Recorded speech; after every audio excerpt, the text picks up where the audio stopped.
What is happening, y'all? We got the Grade 2 Jim Dandy coming up at Saratoga on Saturday. I like to call this a de facto Grade 1 race because as of late, it's been a lot of great competition. A lot of trainers, owners have been holding their horses out of bigger races because they want to enter them in a race like the Jim Dandy, which they consider to be Grade 2, probably easier to win.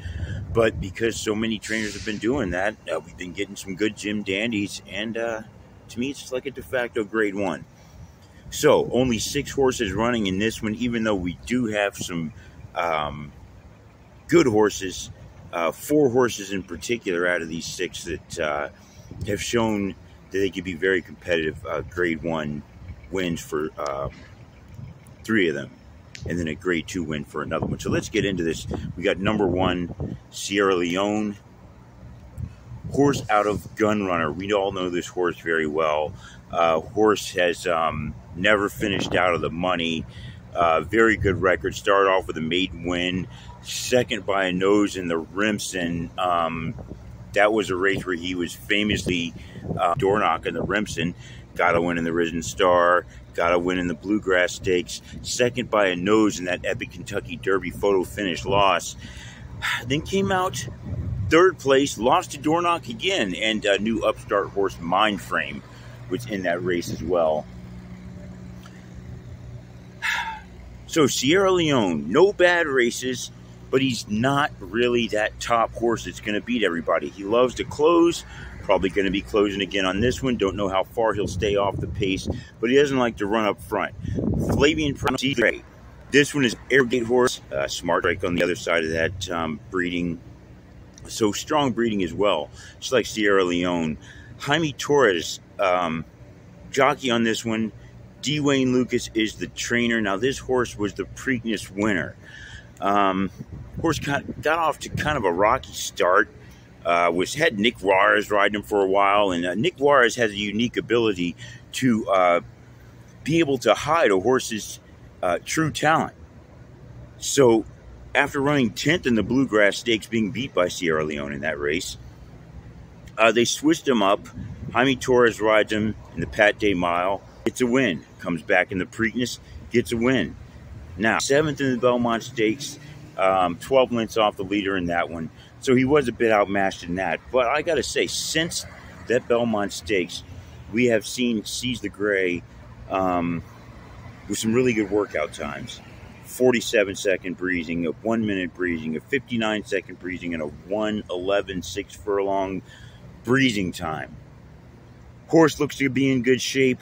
Will it translate to a longer distance with those great short workout times? We'll see. Number 3, another interesting horse, Batten Down. Now, this horse, shortest race he's ever run in is 7 furlongs. Didn't run well at 7. They moved him up. Got his win at a 1.25 mile maiden race at Churchill Downs. I didn't even know they really ran it. Got that win nonetheless. Then he came out Ohio Derby. Beat Catching Freedom. Remember Catching Freedom from the Kentucky Derby? Catching Freedom from the Preakness. Wasn't able to keep up with Batten Down. Batten Down took the lead in that Ohio Derby, never looked back.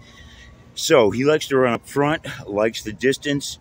Horse is out of Tappet, so he's good enough breeding to get it done in this one. He's really strong. He got 21 morning odds, most likely because horse just broke his maiden, hasn't gone the distance.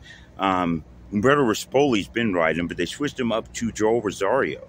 So John Sadler's the trainer. Rosario is going to be riding him. This is a big guess on horses like this. When you're going to be going from 6 furlongs to 9 furlongs, that's a big jump. He's got the right jockey to get it done, but I think he's probably going to be a bit outmatched. Not used to going this distance, and he's going up against a few other horses that definitely are used to going this distance. Next, number 5, Gould's Gold. 15-1, Kentucky Derby and Oaks winning jockey Brian Hernandez riding this one, trained by Kenny McPeak. Gould's Gold, decent horse, third in the Bathhouse Row, second in the Sir Barton by a nose, and he was able to run second in that Ohio Derby behind Batten Down. Didn't show that much speed, in my opinion, but he did run second. So, I mean, being that the horse is hitting the board, they're throwing him in here, I don't think he's going to have the speed to keep up with this group. However, since the pace is going to be hot, you're going to want to look for this horse coming off the pace. He's not as good of a closer as Sierra Leone, but he's going to be the only other closer in the race. So I think you got to keep him in mind because of that. And last but not least, definitely not least, 2-year-old champion, Kentucky Derby favorite. One time we thought he was the best horse of the 3-year-old crop. Fierceness, the horse that tends to run a good race, take a race off. Run a good race, take a race off. What did he do last out? Took a race off. Kentucky Derby, 15th in that one. He literally took a race off the last race because he was entered to run in the Haskell last week. Decided to not run him. Got the same owner's Mindframe. Instead, they decided to go with Mindframe in that one. Mindframe ran second. Save Fierceness for this race. So you've got to say he's well rested. They said he's training well, and he does that on again, off again thing. So he was off again in the Kentucky Derby. He was on big time in the Florida Derby. 13-length win before that. Off in the Coley Bowl. 3 lengths behind third place there. 6 in the Breeders' Cup Juvenile before that one. 6-length win. 20 lengths behind in the Champagne Stakes before that. And the first race was maiden with an 11-length win in a maiden special weight. So Fierceness has been, like I said, back and forth all over the place. It's time for him to fire if he stays in pattern. Now, as I said, this will be a hotly contested race. Hotly contested. These horses like to run up front, all of them except Sierra Leone and Ghoul's Gold. I do think it will be Batten Down and Junior Alvarado that will get the lead. He's going to have to go, I think, about 46-1 to be able to get that lead. Don't think he's going to be able to hold it. He's going to be facing a lot of pressure. I expect Fierceness to be right off lead. I expect him to emerge. I think Fierceness will run him down and get the win in this one. Probably about a time of about 148 flat. It's going to be fast-paced. Fierceness is going to have to run, definitely. I think he catches him. I think Batten Down holds on for second place. I think he's going to get a lot of distance out front, be able to hold on for second. I've got the favorite Sierra Leone running third. Flavian Pratt, Sierra Leone, I think they're going to be too far off the pace again, especially the pace like this, hot. He's going to run third, in my opinion. And I've got Ghoul's Gold, the 5, Brian Hernandez, running fourth. So let me know what you think, as usual, in the comments, and I'll see y'all after the race.